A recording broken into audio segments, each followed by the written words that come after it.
Welcome to Victoria kitchen. मैं हूं Victoria और आप देख रहे हैं मेरा यूट्यूब चैनल। सबसे पहले आप सबको मेरा सलाम कबूल हो। कैसे हैं दोस्तों? तो दोस्तों आज फिर एक नई रेसिपी के साथ आपकी खिदमत में हाज़िर हुई हूं। अगर घर पर रोटी बच जाए तो उस रोटी को हम ज़ाया नहीं करेंगे, बल्कि उससे एक मज़ेदार रेसिपी बनाएंगे। और जब हम इसको दूध में डालेंगे तो फिर आप इसका कमाल देखें। और इस सर्दी के मौसम में अगर कुछ मीठा खाने को दिल चाहे तो किचन में मौजूद इंग्रेडिएंट्स के साथ मैं इस रेसिपी को बनाऊंगी। तो चलें, ये देखिए मैंने ये रात की रोटी बची हुई थी। और इसी तरह से अगर रोटियां आपके घर पर बच जाएं तो आपने इन रोटियों को ज़ाया नहीं करना, बल्कि हम इसके साथ एक स्वीट डिश बनाएंगे, एक मीठा बनाएंगे। तो यकीनन आपको मेरी ये रेसिपी पसंद आएगी और जब आपके घर वाले इसको खाएंगे तो हैरान हो जाएंगे और ज़रूर आपके फ़ैन हो जाएंगे। तो चले रेसिपी का आगाज़ करते हैं। और इसके लिए सबसे पहले रेसिपी स्टार्ट करने से पहले इसके इंग्रेडिएंट्स देख लेते हैं। ये मैंने 3 रोटियां ली हैं। आप अपने जितनी भी रोटी लेना चाहें हिसाब से रोटियां ले सकते हैं। दूध में इसमें तकरीबन 1 लीटर यूज़ करूँगी। तो अभी मैं पहले थोड़ा सा इस्तेमाल करेंगे हम इसको, दूध को। हाफ कप चीनी इस्तेमाल करूँगी। चीनी आप अकॉर्डिंग टू टेस्ट यूज़ कर सकते हैं। इसके साथ कुछ मैंने ड्राई फ्रूट लिए हैं, जिसमें बादाम है, पिस्ता है और सब्ज़ इलायची हम डालेंगे फ्लेवर को इन्हेंस करने के लिए। और थोड़ा सा ये मैंने पिसा हुआ खोपरा लिया है। चलिए सबसे पहले रोटियों को 4 हिस्सों में काट लेते हैं।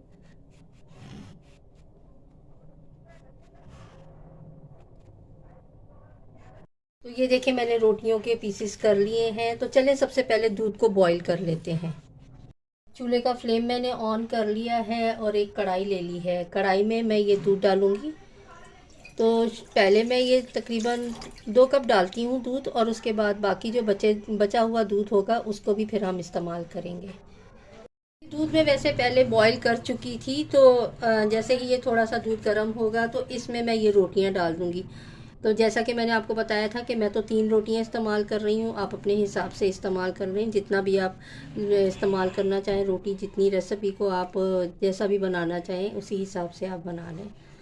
तो हम रोटी को पहले अच्छी तरह से भिगो देते हैं दूध में।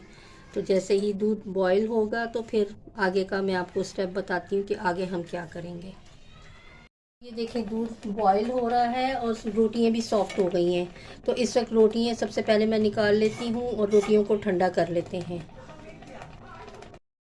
अब मैंने एक पैन ले लिया है और इसमें मैंने हाफ कप चीनी का डाला है। चीनी आप अपने टेस्ट के अकॉर्डिंग डालें। और मैंने चूल्हे का फ्लेम बहुत स्लो रखा है और इसमें चीनी डाल के हम चीनी को पहले कैरमलाइज कर लेते हैं। ये आप माशाल्लाह से देख सकते हैं कि चीनी जो हमने कैरमलाइज की थी वो बिल्कुल डिज़ोल्व हो गई है इसमें। और जैसा कि मैंने आपसे कहा था ना कि आपने घबराना नहीं है, तो देखिए आप घबराएं नहीं। बिल्कुल भी पता नहीं चल रहा कि चीनी इसमें हमने कैरमलाइज करके डाली है, ठीक है।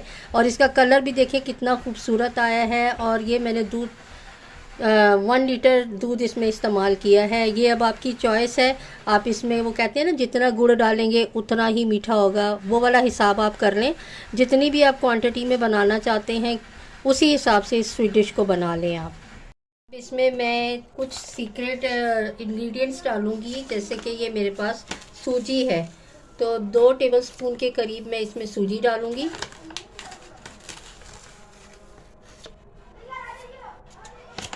थोड़ी सी और डाल देते हैं, 2 से ढाई चम्मच।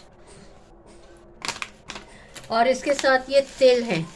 तो तिल की क्वांटिटी भी हम इतनी ही रखेंगे। तिल से इसका जायका बहुत अच्छा आएगा। तो ज़रूर जब आप ये रेसिपी बनाएं तो इसमें आप ये शामिल करें। 2 से ढाई चम्मच ही हम तिल के डालेंगे इसमें।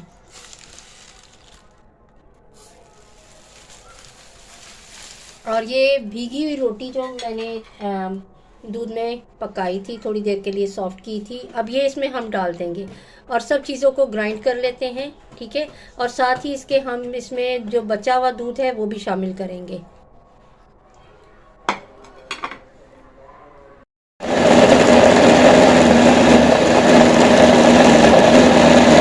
पहले अब इस बैटर को हम इस कढ़ाई में दोबारा से ट्रांसफ़र कर लेते हैं। तो ये देखें कितना स्मूथ ये बना है बैटर इसका।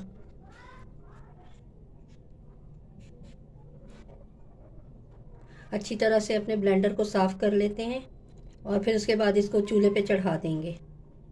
इसका बैटर बहुत ज़्यादा थिक है, तो मैंने इसके अंदर जो दूध कैरामलाइज किया था वो दूध मैंने थोड़ा सा दोबारा से इसमें शामिल कर दिया कढ़ाई में, और बाकी का भी सारा दूध इसमें शामिल करके इसको चूल्हे पे चढ़ा देते हैं।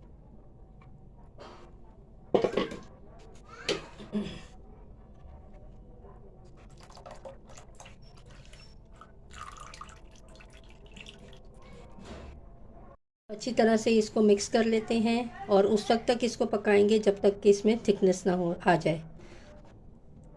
यकीन करें कि मैं तो आपसे बार बार ये कह रही हूँ कि इस सर्दी के मौसम में इस रेसिपी को ज़रूर बनाएं, और जब आपके मेहमान आ जाएं, अचानक से आ जाएं, या कुछ ऐसी आपका दिल चाहे कुछ मीठा खाने के, तो आप लाजमी इस रेसिपी को ट्राई करें।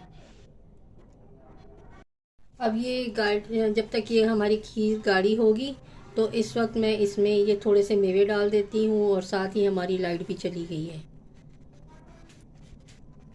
थोड़े से मैंने बचा के रखे हैं गार्निश के लिए, तो फिर साथ ही इसकी गार्निश भी हम करेंगे। तो ये देखें माशाल्लाह से हमारी खीर कैसी ज़बरदस्त गाढ़ी हो गई है। अब इस चूल्हे का फ्लेम बंद करती हूँ, इसको थोड़ा सा ठंडा करते हैं, फिर इसको किसी बाउल में डिश आउट करती हूँ और साथ ही गार्निश करते हैं इसको।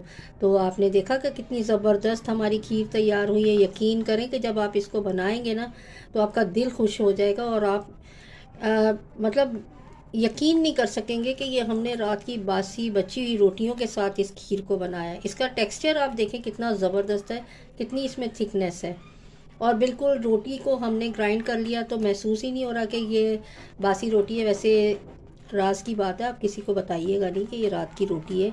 इसी से हमने इस डिश को बनाया है, इस रेसिपी को हमने तैयार किया है।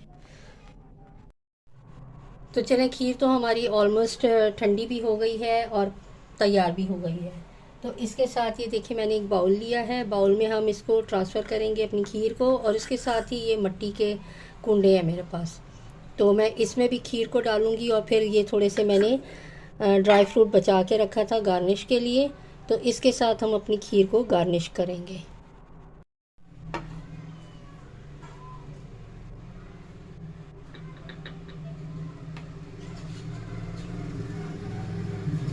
आपने थिकनेस बिल्कुल इतनी ही इसकी रखनी है। अगर आप इसको ज़्यादा पका देंगे तो फिर ये बहुत ज़्यादा गाढ़ी हो जाएगी। तो आप बिल्कुल इसी तरह से इसकी थिकनेस रखें, क्योंकि अभी जब ये ठंडी होगी, हम इसको थोड़ी देर के लिए फ्रिज में रखेंगे, तो फिर और भी इसमें थिकनेस आ जाएगी। तो ये देखें माशाल्लाह से हमारी खीर बिल्कुल तैयार है।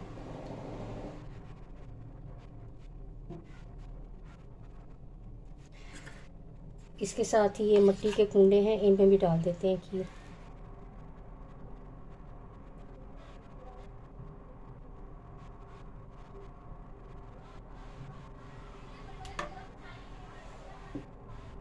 चलिए अब थोड़ा सा गार्निश कर लेते हैं खीर को।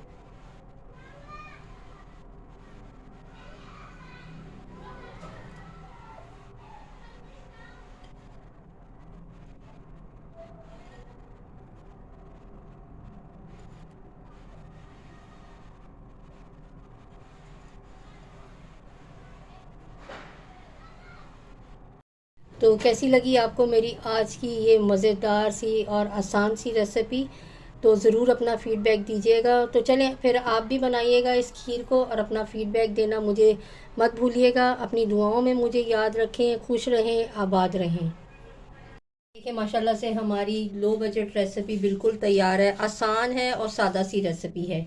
तो उम्मीद है आपको मेरी आज की रेसिपी पसंद आएगी। अगर पसंद आए तो इसे लाइक, शेयर और सब्सक्राइब करना मत भूलें। बेल आइकन को ज़रूर प्रेस करें ताकि मेरी तमाम आने वाली नई वीडियोस का नोटिफिकेशन आपको बर वक्त मिल सके। कंजूसी मत करें, क्योंकि ये आपकी तरफ से हमारे लिए एक गिफ्ट होता है, एक इनाम होता है, और हमें मोटिवेशन मिलती है कि हम कितना अच्छा काम कर रहे हैं। तो मेहरबानी से वीडियो को फुल वॉच करें और सब्सक्राइब ज़रूर करें।